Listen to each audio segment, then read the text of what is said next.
আজ অফিস ছুটির দিন। ছুটির দিনে স্বভাবত একটু দেরিতে ঘুম থেকে ওঠার অভ্যাস। দেরিতে ঘুম থেকে ওঠার কারণে হঠাৎ করে পেটে এত পরিমাণ ক্ষুধা লেগেছে যে কি খাই সেটাই মন চাইছে। তাই ছেলের মাকে বললাম যে খুব দ্রুত কিছু একটা তৈরি করে দিতে। ব্যাস, যেই কথা সেই কাজ। ছুটির দিনে স্পেশাল কিছু একটা তৈরি করতে হবে, তাও আবার অল্প সময়ের ভেতরে। তো চলুন বন্ধুরা, দেখে নেওয়া যাক আজকে আমরা খুব অল্প সময়ে আর খুব সহজ পদ্ধতিতে কিভাবে তৈরি করে নিচ্ছি সবজি খিচুড়ি। প্রথমে আমরা 1.5 কাপ পোলাও চালের সাথে বাকিটুকু মসুরি ও মুগ ডালের সমন্বয়ে মোট 2 কাপ পরিমাণ চাল ও ডাল নিয়ে নিলাম। এরপর ট্যাপের জলে চাল ও ডালগুলো একবার ধুয়ে নেব। সবজি খিচুড়ি রান্না করার জন্য আমরা প্রথমে ফ্রিজ থেকে কিছু সবজি বের করে নিলাম। সবজি হিসাবে আমরা এখানে ব্যবহার করেছি মিষ্টি কুমড়ো, ফুলকপি, সিম ও বেগুন। এগুলো ছোট ছোট করে কেটে ভালো করে ধুয়ে নিয়েছি, আর একসাথেই পেঁয়াজ, রসুন ও কাঁচামরিচও দিয়ে দিয়েছি। এরপর কড়াইতে তেল গরম হলে শুকনো লঙ্কা, তেজপাতা, এলাচ ও দারুচিনি একটু নাড়াচাড়া করে সবজিগুলো একে একে দিয়ে দেব। সবজিগুলো ভাজা হয়ে গেলে তারপর ধুয়ে রাখা চাল ও ডালগুলো একসাথে দিয়ে দেব। চাল, ডাল আর সবজি একসাথে দিয়ে পরিমাণ মতো লবণ ও হলুদ দিয়ে আমরা সুন্দরভাবে কষাতে থাকব। কষানোর পরে পরিমাণ মতো জল দিয়ে দিলেই হয়ে যাবে স্বাদের সবজি খিচুড়ি। খিচুড়ির টেস্ট বৃদ্ধি করার জন্য কষানোর সময় আমরা 1 চামচ ভাজা জিরার গুঁড়ো দিয়ে দিয়েছি, আর দিয়েছি একটু বিরিয়ানির মশলা, যাতে সবজি খিচুড়ি থেকে একটা বিরিয়ানির ফ্লেভারও আসতে থাকে। এই রান্নাটা আমরা সম্পূর্ণই নিজেদের মতো করেছি। এটা কোনো শেখা বা তৈরি করা রেসিপি নয়, তবে আপনারা এভাবে তৈরি করে দেখতে পারেন, নিশ্চয়ই ভালোই স্বাদ হবে। এখন জলের পরিমাণটা বলে দিই।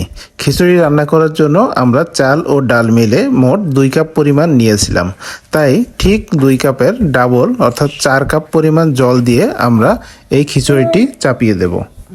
আর যেহেতু খিচুড়িতে এক্সট্রা সবজি যাচ্ছে, তাই সবজির জন্য 1/2 কাপ জল বাড়িয়ে দেব। তাহলে দাঁড়ালো মোট 4.5 কাপ জল। ঠিক ঝরঝরে খিচুড়ির জন্য চাল ও ডালের এই পরিমাপটি একদম পারফেক্ট। এই পারফেকশনের যুগে ঠিক পারফেক্ট খিচুড়ি রান্না করার জন্য ছোটবেলার কিছু স্মৃতি মনে পড়ে গেল। ছোটবেলায় আমরা যখন গ্রামের বাড়িতে যেতাম, কতই না মজা হতো।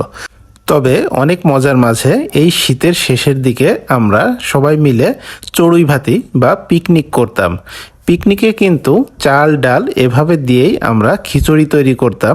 তবে সেই খিচুড়িতে জলের পরিমাণ বা কোনো মশলার পরিমাণ, চালের পরিমাণ, ডালের পরিমাণ এতটা পারফেকশনের দরকার হতো না।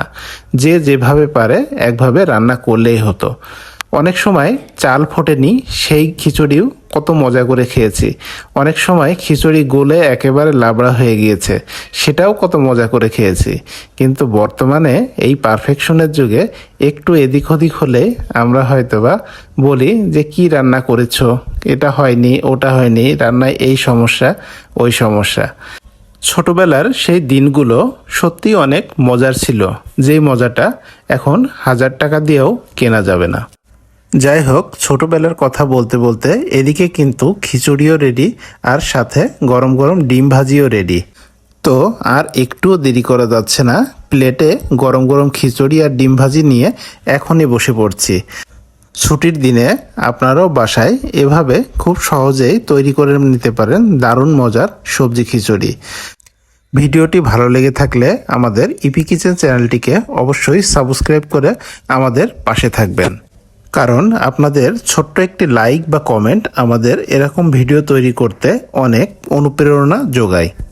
খুব সহজ এই রান্নার রেসিপিটি আপনাদের কেমন লাগলো তা অবশ্যই কমেন্টস বক্সে জানাবেন। সবার মঙ্গল কামনা করে আজ এখানে শেষ করছি। কথা হবে পরবর্তী কোনো নতুন ভিডিওতে। ততদিন পর্যন্ত সবাই ভালো থাকবেন।